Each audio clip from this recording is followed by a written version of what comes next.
या मालिकेच्या आजच्या भागामध्ये आपण पाहणार आहोत कोर्टामध्ये सगळेजण हजर झालेले असतात आणि श्रीनिवास विरुद्ध एक पुरावा सादर केलेला असतो। त्या पुराव्यामध्ये एक खड्डा खणून त्यामध्ये एका गोणीमध्ये भरलेलं काहीतरी सामान त्या खड्ड्यामध्ये टाकून तो खड्डा बुजवत असतो। हा व्हिडिओ पुरावा म्हणून इन्स्पेक्टरने कोर्टामध्ये सादर केलेला असतो। जज साहेब म्हणत असतात, मिस्टर दळवी, तुम्हाला याबाबतीत काही बोलायचं आहे का?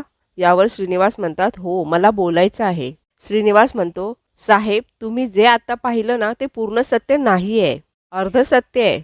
नक्की काय घडलं ते मी तुम्हाला सांगतो। जेव्हा आमचे चित्रगुप्त साहेब गायब झाले त्याच दरम्यान एकदा मी ड्रायव्हिंग करत असताना एका हवालदाराने मला पकडलं आणि त्याने मला पोलीस स्टेशनला नेलं। मी त्याला म्हटलं, मला माझी चूक मान्य आहे, मी दंड भरायला तयार आहे। तरीही ते माझं काहीही ऐकून घ्यायला तयार नव्हते। मला त्यांनी दिवसभर चौकीवर बसवून ठेवलं, मला एक फोनही करू दिला नाही। किती वेळा सांगितलं परंतु हे लोक माझं काही ऐकायलाच तयार नाहीत। त्यानंतर इन्स्पेक्टरने मला सांगितलं की आम्ही तुम्हाला सोडवू, परंतु एका अटीवर, जर आमचं सगळं ऐकलं तर। आणि या इन्स्पेक्टर साहेबांनी मला एका निर्जन स्थळी नेऊन माझ्याकडून एक खड्डा खणून घेतला आणि यांच्या सांगण्यावरून ते पार्सल जमिनीत पुरलं। आणि ही गोष्ट मला तेव्हाच खटकली होती। मी ह्यांना म्हटलं सुद्धा, पण हे माझं ऐकूनच घ्यायला तयार नव्हते। यांनी माझ्यावर दबाव टाकला होता म्हणून मी सुद्धा दडपणाखाली आलो होतो आणि यामुळेच यांनी जे जे सांगितलं ते मी करत गेलो। पोलीस कधी काही वाईट कृत्य करू शकतात यावर माझा विश्वासच नव्हता। जज साहेब, त्यानंतर खूप दिवस गेले परंतु पोलिसांकडून काहीही हालचाल नव्हती, म्हणून मीच प्रयत्न करायचं ठरवलं। साहेब बेपत्ता आहेत अशी मी पोस्टर छापून घेतली आणि सगळीकडे लावली, पण तरीसुद्धा साहेबांचा काहीच पत्ता लागत नव्हता। आणि अचानक एके दिवशी ज्या गाडीच्या डिकीतनं आम्ही ते पार्सल नेलं होतं त्याच गाडीच्या डिक्कीत साहेबांची अंगठी सापडली। मी म्हटलं, ही गोष्ट ताबडतोब जाऊन पोलिसांना सांगायला हवी, म्हणून मी पोलिसांकडे गेलो सुद्धा। पोलिसांकडे मी खूप पाठपुरावा केला, पण या लोकांनी मला उडवून लावलं। तेव्हाच मी ठरवलं, पोलिसांकडून काहीच हालचाल होत नाहीये हे मला स्पष्टपणे दिसत होतं, पण काय करावं ते सुचत नव्हतं। आणि अशातच माझ्या गॅरेजवर एक पत्र आलं। तुम्ही तुमच्या चित्रगुप्त साहेबांना शोधत होतात ना, ते मला सापडले आहेत आणि या पत्राची शहानिशा करण्याकरता त्या पत्रात जो पत्ता लिहिला होता त्या पत्त्यावर मी गेलो। खड्डा खणला, माती उकरून काढली आणि तेथे मला चित्रगुप्त साहेबांचं प्रेत सापडलं। साहेबांचं प्रेत पाहिलं आणि मला प्रचंड मोठा धक्का बसला। काय करावं काही कळतच नव्हतं आणि शेवटी इलाज नसल्यामुळे मी पुन्हा एकदा पोलिसांना फोन केला आणि त्यांना तेथे बोलवून घेतलं। यावर श्रीनिवासचे वकील म्हणतात, माय लॉर्ड, माझे असतील अत्यंत खरं बोलत आहेत। पोलीस हा सगळा बनाव रचून स्वतःचं अपयश किंवा कोणती तरी गंभीर गोष्ट हे लपवत आहेत। त्यानंतर जज साहेब म्हणतात, मिस्टर दळवी, न्यायालयाने तुमची बाजू ऐकून घेतली आहे। त्यानंतर समोरचा वकील श्रीनिवासला म्हणत असतो, मिस्टर श्रीनिवास दळवी, हे पत्र तुम्हीच लिहिलं नाही कशावरून? यावर श्रीनिवास म्हणतो, हे पत्र खरं तर कुणीच लिहिलं नव्हतं, कारण ते टाईप केलेलं होतं। वकील म्हणतात, अत्यंत स्मार्टली त्याने स्वतःचं अक्षर कळू न देण्यासाठी त्याने पत्र टाईप केलं होतं आणि तुम्ही म्हणालात की पोलिसांनी कशाप्रकारे तुम्हाला थांबवून ठेवलं होतं आणि तुमच्याकडून खड्डा खणून एक गोष्ट पुरून घेतली होती। जज साहेब, कोणता माणूस असं ऐकेल? यावर श्रीनिवास म्हणतात, यांनी जे माझ्याकडून करून घेतलं ते मला मान्य नव्हतं, पण मला ते करावं लागलं कारण मी प्रेशरखाली होतो। माय लॉर्ड, आपण जर एखादी गोष्ट पुरत असू तर त्याची शहानिशा न करता एक अत्यंत वयस्कर माणूस हे सगळं करायला तयार होतो, हे कसं काय पटू शकतं? आता एक महत्त्वाचा प्रश्न मिस्टर दळवी, जर एखाद्या व्यक्तीचा खून झाला आहे आणि तिला कुठेतरी गाडली आहे हा संशय आल्यानंतर तुम्ही पोलिसांना इन्फॉर्म न करता एका ठिकाणी जाऊन खड्डा खणलात, एक पोतं बाहेर काढलं, त्यात कचरा होता आणि दुसऱ्या वेळी तुम्हाला जेव्हा कोणीतरी पत्र पाठवलं तेव्हा खड्डा खणून तुम्ही ती बॉडी काढलीत, बरोबर? श्रीनिवास हो असं म्हणतो। यावर वकील म्हणतो, माय लॉर्ड, जर हे कायद्याला मान देत असते तर त्यांनी पोलिसांना इन्फॉर्म केलं असतं, पण नाही। श्रीनिवास दळवी यांनीच त्यांच्या मालकाचा खून केलाय आणि पोलिसांना चकवा देण्यासाठी ही बॉडी एका जागेहून दुसऱ्या जागी हलवली आणि जेव्हा त्यांच्या हे लक्षात आलं, खरं म्हणजे ते ॲडव्होकेट पूर्णपणे श्रीनिवासच्या विरोधात बोलत असतात आणि श्रीनिवास आरोपी आहे हे सिद्ध करण्याचा प्रयत्न करत असतात। आणि श्रीनिवास दळवी यांना अत्यंत कठोर शिक्षा व्हावी असंही म्हणत असतात. पुढे जज साहेब म्हणतात, या प्रकरणातील युक्तिवाद ऐकल्यानंतर आणि सादर केलेले पुरावे पाहिल्यानंतर हे न्यायालय एका निष्कर्षावर आले आहे. सरकारी वकिलांनी मांडलेला घटनाक्रम आणि पोलिसांनी सादर केलेली व्हिडिओ क्लिप ही श्रीनिवास दळवी यांच्या विरोधातील अत्यंत सबळ पुरावे ठरत आहेत. श्रीनिवास दळवी यांनी दिलेला जबाब आणि प्रत्यक्षात घडलेल्या घटना यामध्ये प्रचंड तफावत आणि विसंगती जाणवत आहे. एक सामान्य नागरिक पोलिसांना माहिती न देता स्वतः मृतदेहाचा शोध घेतो आणि पुरावे हाताळतो, हे कायद्याला अजिबात मान्य नाही. या उलट पुराव्यानिशी हे दिसतंय की श्रीनिवास दळवी यांनीच आपल्या मालकाचा खून करून पुरावे नष्ट करण्याचा प्रयत्न केला आहे. त्यामुळे चित्रगुप्त यांच्या खुनाच्या आरोपाखाली हे न्यायालय श्रीनिवास दळवी यांना दोषी ठरवत असून त्यांना 15 वर्ष कारावासाची सजा सुनावत आहे. हे ऐकून सगळ्यांना धक्का बसतो. श्रीनिवासला सुद्धा काहीही कळत नाही. श्रीनिवासला चक्कर येऊन तो खाली कोसळतो. त्यानंतर पोलीस श्रीनिवासला घेऊन जातात. सगळ्यांनाच खूप वाईट वाटत असतं. लक्ष्मी तर खूप रडत असते. दुसरीकडे विश्वा घरी येतो. जान्हवी विश्वाला विचारत असते, विश्वा बोल ना, काय झालं? विश्वा म्हणत असतो, जानू, आज कोर्टाच्या हेअरिंगमध्ये या खुनाच्या प्रकरणातून निर्दोष सुटले. हे ऐकून जान्हवीला प्रचंड आनंद होतो. जान्हवी म्हणत असते, खरंच बाबांना घरी सोडलं? विश्वा, बाबा आता पुन्हा जेलमध्ये नाही ना जाणार? परंतु विश्वा म्हणतो नाही. विश्वा जान्हवीला काहीही सांगत नसतो. पुढे विश्वा म्हणत असतो, या केसशी त्यांचं नाव जोडलं गेलेलं आहे ना, त्यामुळे या केसच्या संदर्भात कधीही त्यांना बोलावलं जाऊ शकतं आणि तर मात्र त्यांना जावं लागेल. जानू म्हणते, एवढंच ना, मग ठीक आहे आणि माझी खात्री आहे माझे बाबा त्या खऱ्या गुन्हेगाराला पकडून देण्यासाठी नक्की मदत करतील. माझ्यासाठी महत्त्वाचं आता हेच आहे विश्वा, माझ्या बाबांच्या नावावर खुनी हा शिक्का जो लागला होता तो कायमचा पुसला गेला. विश्वा म्हणतो, तुझ्या मनावरचं ओझं उतरलं ना? जान्हवी म्हणते, अर्थातच. अरे. त्यानंतर जानू विश्वाला थँक्यू असं म्हणत असते. त्यानंतर विश्वा तेथून निघतो. विश्वा म्हणत असतो, आता तरी जानूला त्रास व्हायला नको म्हणून मी खोटं बोललो आहे. पण किती दिवस असं लपवता येणार आहे?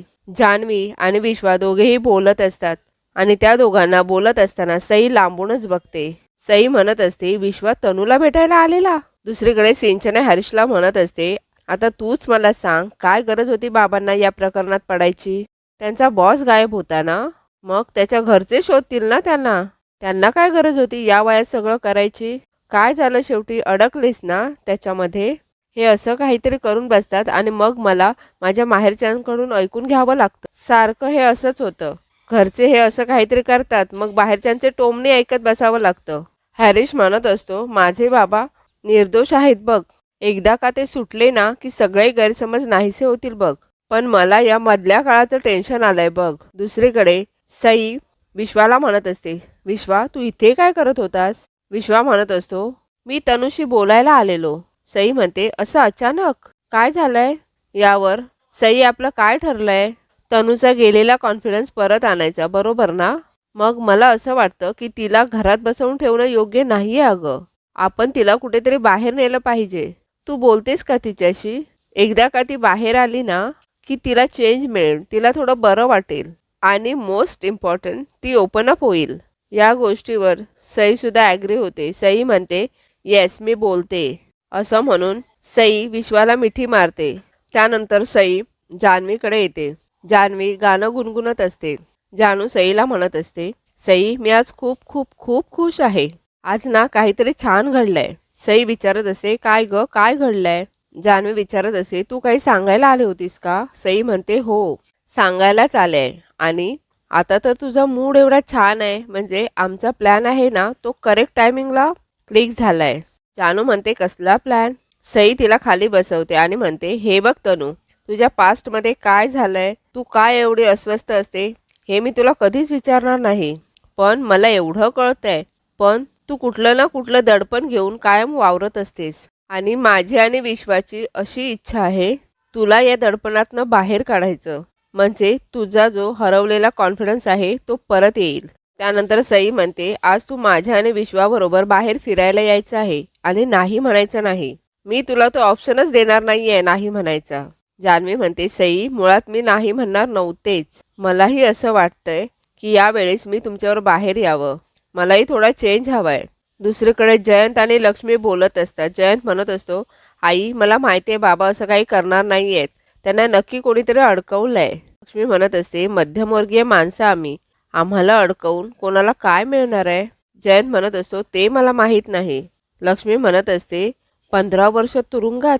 यावर जयंत म्हणतो, आई प्लीज तुम्ही असा विचार नका करू.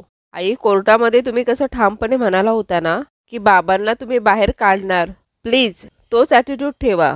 लक्ष्मी म्हणते, म्हटलं होतं सगळ्याला सामोरं जाईन, पण जयंतराव ज्यांच्या हातात मला गंडा बांधायचा होता त्यांच्या हातात बेड्या पाहिल्या. आणि असं म्हणून लक्ष्मी जोरजोराने रडू लागते.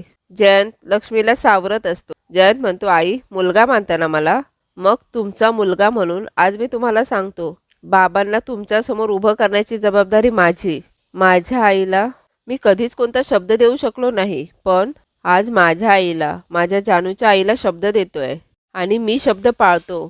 आई प्लीज तुम्ही ही जबाबदारी माझ्यावर सोडा. तुमचा मुलगा तुम्हाला निराश करणार नाही, आय प्रॉमिस. दुसरीकडे इकडे संतोष घरी येतो. संतोष जोरजोराने विणाला आवाज देत असतो. संतोष म्हणत असतो, अगं माझं ऑफिस म्हणजे तुला खेळ वाटला का? उठसूट घरी या, घरी या. अगं ऑफिसमधून एवढ्या तेवढ्या कारणाने मला घरी येता येत नाही. संतोष जोरजोराने ओरडत असतो. एवढ्यातच भावना म्हणते, दादा बाबांना खुनाच्या आरोपाखाली 15 वर्षाच्या कारावासाची शिक्षा झाली आहे. हे ऐकून संतोष जोरानेच काय असं म्हणतो. संतोष म्हणत असतो, वाट लागली. हे बाबा आता आपल्याला समाजात किती वेळा लाज आणणार आहेत देव जाणे. सिंचना म्हणते, म्हणजे बाबांनी खरंच खून केलाय की काय? परंतु हॅरिस सिंचनाला सावरून घेतो. सिद्धिराज म्हणतो, काय बोलताय तुम्ही? तुम्ही सगळे ठीक आहात ना? अरे तुमच्या बाबांना 15 वर्षाची शिक्षा झाली आहे आणि काय बोलताय तुम्ही हे? हरीश तुला खरंच असं वाटतं की श्रीनिवास काका खरंच गुन्हेगार आहेत? हरीश म्हणतो, मला खरंच असं नाही वाटत, पण कोर्टाने जे आदेश दिले आहेत ते उगाच दिले आहेत का? म्हणजे काहीतरी घडलं असेलच ना. संतोष म्हणतो, काय फरक पडतो आता? काय फरक पडतो सांग ना. बाबा दोषी आहेत की निर्दोष आहेत? शिक्षा तर झाली त्यांना, लाच तर गेलीच ना. लोक काय म्हणतील? सिंचना म्हणते, हरी आता आपल्याला इथेच राहायला लागणार की काय? कारण आता पप्पांजवळ जायचं म्हणजे. यावर सिद्धू म्हणतो, हो ताई तुला आता इथेच राहावं लागणार आहे, कारण हेच तुझं घर आहे. आणि संतोष दादा तुम्हाला तुमच्या समाजातली अब्रू इतकी प्यारी आहे की काकांना आता काय वाटत असेल याची जराही पर्वा नाही. मला खरंच कळत नाही, इतक्या नाजूक क्षणी तुम्ही असा कसा काय विचार करू शकता? उलट या क्षणी आपण असा विचार केला पाहिजे की आपण काकांना कसं काय बाहेर काढू शकतो. पण ते तर जाऊच दे. भावना मला खरंच कळत नाही, हे तुझी सक्की भावंड आहेत? कारण यांच्या विचारांमध्ये आणि तुझ्या विचारांमध्ये जमीन आसमानाचा फरक आहे. एवढ्यातच संतोष म्हणतो, ए जबरदस्तीचा जावई सिद्धिराज घाडे पाटील, ही तत्व वगैरे आम्हाला सांगू नका, कळलं ना? जेव्हा घरची जबाबदारी स्वतःवर पडते ना तेव्हा ही तत्व नाती सगळे गुंडाळून ठेवावी लागतात. तेव्हा फक्त पैसाच महत्त्वाचा असतो. आणि समाजात इज्जत अब्रू असेल ना तर तो कमावणं सोपं जातं. तुला काय कळणार? घरात मऊ गादीत लोळून अख्ख्या सासवडात फिरून आम्हाला जे तत्वज्ञान सांगतोयस ना ते तुझ्या वडिलांनी कमावून ठेवलंय म्हणून ऐकवतोयस. इथे आमच्या वडिलांनी काय केलंय? असलेली नसलेली इज्जत पण घालवतायत. साधा इथे घरी आल्यानंतर चहा पण मिळत नाहीये. संतोष सिद्धिराजचा अपमान करतो. त्यानंतर सिद्धू आणि भावना दोघेही घरी जायला निघतात. वीणा सिद्धूला म्हणत असते, सिद्धू तुला माहिती आहे ना यांचा स्वभाव कसा आहे तो. यांचं म्हणणं जास्त मनाला लावून घेऊ नको सारे. हवं तर त्यांच्या वतीने मी माफी मागते असं म्हणून वीणा हात जोडत असते. भावना म्हणते, वहिनी अगं असं काय म्हणतेस तू? सिद्धिराज का आज पहिल्यांदा आलेत का आपल्याकडे? आणि संतोष दादाचा स्वभाव कसा आहे हे त्यांना चांगलंच माहिती आहे. सिद्धू पण म्हणतो, हो वहिनी तुम्ही उगाच हात वगैरे जोडू नका. त्यानंतर सिद्धू आणि भावना घरी जायला निघतात. वीणा त्यांना विचारत असते, आता तुम्ही घरीच जाणार आहात ना? यावर सिद्धू हो असं म्हणतो. त्यानंतर दोघेही बाहेर येतात. वीणा आत जाते. सिद्धू म्हणतो, घरी तर चाललोयत आपण. भावना म्हणते, पण आपलं घर कुठे आहे याचं उत्तरच नाहीये. सिद्धू म्हणतो, मिळणार, सगळ्या प्रश्नांची उत्तर आपल्याला मिळणार, नको काळजी करूस. भावना म्हणते, सिद्धिराज मी कसलीच काळजी नाही करत आहे, कारण जिथे तुम्ही तिथे माझं घर. इतक्यात सिद्धूचा फोन वाजतो. सिद्धूला महेशचा फोन आलेला असतो. मया म्हणत असतो, सिद्धू मी तुला एक लोकेशन पाठवतोय, त्या लोकेशनवर ये. सिद्धू का काय झालं असं विचारत, पण मया काहीही सांगत नसतो. इकडे जानूला घेऊन सई आणि विश्वा बाहेर आलेले असतात. थोड्या वेळाने ते तिघेही मिळून आंधळी कोशिंबीर खेळत असतात. पहिल्यांदा सईचे डोळे बंद केले जातात. त्यानंतर सई त्या दोघांनाही शोधत असते. त्यानंतर विश्वाची टर्न असते आणि लास्ट जान्हवीचे डोळे बंद केल्यानंतर जान्हवीला जयंत बरोबर घालवलेले क्षण आठवत असतात. जयंतने तिच्यावर कसा अत्याचार केला हे सगळं जान्हवीला आठवत असतं. जयंत म्हणत असतो, जान्हवी तू जयंतला सोडून कुठेही जाऊ शकत नाही. हे सगळं आठवून जान्हवीला चक्कर येते. त्यानंतर विश्वा सईला पाणी आणायला सांगतो आणि जान्हवीला खाली बसवतो. विश्वा म्हणत असतो, जानू काय होतंय तुला? बघ जयंत आजूबाजूला नाहीये. अगं तो आता इथे कुठेही नाहीये. तू कम्प्लिटली सेफ ठिकाणी आहेस. तू माझ्याबरोबर आहे जानू. जानू सांगत असते, विश्वा मी डोळे बंद केले आणि मला विश्वा म्हणतो, हो हो मला कळलं. अगं इथे जयंत नाहीये आणि मी त्याला तुझ्या आजूबाजूला फिरकूही देणार नाहीये. जान्हवी म्हणत असते, विश्वा मला खरंच खूप भीती वाटते. विश्वा म्हणत असतो, जानू मी आहे ना तुझ्याबरोबर. विश्वा जान्हवीला धीर देत असतो. विश्वा म्हणत असतो, जानू तुला कोणीही बांधून ठेवलेलं नाहीये. तू पूर्णपणे फ्री आहेस. तू तुला हवं ते करायला मोकळी आहे जानू. तुला इथे कोणीही जबरदस्ती करणारं नाहीये. येस माझं एक ऐकशील का? जानू म्हणते, काय? तुला जमेल तितकं भरभर चालत कुठेतरी दूरपर्यंत जा. बघ बरं वाटेल तुला. हा जो ट्रेस आहे ना तो रिलीज झाल्यासारखा वाटेल. ट्रस्ट मी जानू, विश्वास ठेव माझ्यावर. तुला हव्या त्या दिशेला हवं तेवढं लांब जा. असं म्हणून विश्वा जान्हवीला वर उठवतो आणि जा असं म्हणतो. जानू सुद्धा लगेच भरभर चालू लागते. थोड्या वेळाने सई येते. सई विचारत असते, कुठे आहे तनू? विश्वासमोर बोट करतो. सई म्हणत असते, तू बघ तिच्या मनावरचं सगळं दडपण निघून जाईल आता. थोड्या वेळाने तनू परत येते. जान्हवी म्हणत असते, थँक्यू सो मच. खरंच मला खूप ट्रेस टेन्शन सगळं रिलीज झाल्यासारखं वाटतंय. ती सईला आणि विश्वाला थँक्यू असं म्हणत असते. वीणा इकडे लक्ष्मीची वाट बघत असते. लक्ष्मी घरी येते परंतु ती कोणाशीही बोलत नाही. लक्ष्मी आल्याला कामाला लागते. वीणा म्हणत असते, आई अहो आल्याला कामाला काय लागलात तुम्ही? पाणी देऊ का तुम्हाला? लक्ष्मी म्हणते, नाही मला काही नको आहे. लक्ष्मी म्हणत असते, आता खूप काम करायला हवंय. कारण काम केलं तर पैसा येईल आणि पैसा आला ना तरच सगळी कोडी सुटतील. सगळ्यांनी काम करा. लक्ष्मी सर्वांनाच काम करा असं म्हणत असते. खरं तर लक्ष्मी खूप टेन्शनमध्ये असते. त्यानंतर सर्वजण मिळून भरभर काम करत असतात. त्यानंतर सिद्धू आणि भावना दोघेही सिद्धूचा मित्र मया याने पाठवलेल्या लोकेशनवर आलेले असतात. सिद्धू म्हणत असतो, मया काय झालं? इथे कशाला बोलवलायस तू? यावर भावना बोलते, काय झालं महेश भाऊजी? तुमची तब्येत तर ठीक आहे ना? मया म्हणतो, मला काय झालंय? आपण एकदम फर्स्ट क्लास. सिद्धू म्हणतो, मग झालंय काय? मया म्हणतो, सिद्धू या जमिनीकडे बघून तुला काय आठवतं का रे? सिद्धू म्हणतो, नाही. मया म्हणतो, मला सांग 7-8 वर्षापूर्वी एका माणसाला आपण ही जागा मिळवून दिली होती. आता काय आठवतंय? सिद्धू म्हणतो, अरे हां कोणीतरी बळकावली होती ना त्यांची जमीन. पण नंतर सगळे पेपर क्लिअर केले होते आपण. पुन्हा काही प्रॉब्लेम झालाय का? मया म्हणतो, नाही ही जागा त्यांचीच आहे. फक्त बिलारे आता हैदराबादला शिफ्ट झालेत. त्यांना त्यांच्या या जागेचा फारसा काही उपयोग नाही आहे. म्हणून मी माझं हुशार डोकं लावून त्यांना फोन केला आणि त्यांना विचारलं की सिद्धिराज गाडे पाटलांनी तुमची ही जागा वापरली तर तुम्हाला काही हरकत आहे का? तर काय म्हणाले माहिती आहे का? सिद्धिराज गाडे पाटलांनी माझ्या पडत्या काळात मला माझी जमीन मिळवून दिली होती आणि आत्ता सिद्धिराज गाडे पाटलांना ही जर जागा वापरायला हवी असेल तर त्यांनी ती खुशाल वापरावी. याचा अर्थ कळतोय का वहिनी? आपण इथे खुशाल घर बांधू शकतो. हे ऐकून भावनाला खूप आनंद होतो. सिद्धूला सुद्धा खूप आनंद झालेला असतो. सिद्धू म्हणत असतो, तू पण ना मया विषय सोडलाच नाही. मया म्हणतो, अरे कसा सोडू? हजारो लोकांना मदत केली आहेस तू आणि जर तुला मदत हवी आहे तर कोण का नाही करणार? वहिनी इथे तुम्हाला हवं तेवढं भलं मोठं घर बांधू शकता आणि अतिक्रमणाचं सुद्धा काही टेन्शन नाहीये. यावर भावना म्हणते, म्हणजे आम्ही आमचा संसार इथे थाटायचा असंच म्हणताय ना तुम्ही महेश भाऊजी? सिद्धू म्हणतो, अरे संसार थाटायचा म्हणजे कसा थाटायचा? फक्त जमीन आहे. मया म्हणतो, सिद्धू आणि तो एक शिट्टी मारतो आणि एक टेम्पो येतो. त्यामध्ये सर्व सामान असतं. त्यानंतर सगळेजण मिळून भावना आणि सिद्धूसाठी घर बनवायला सुरुवात करतात.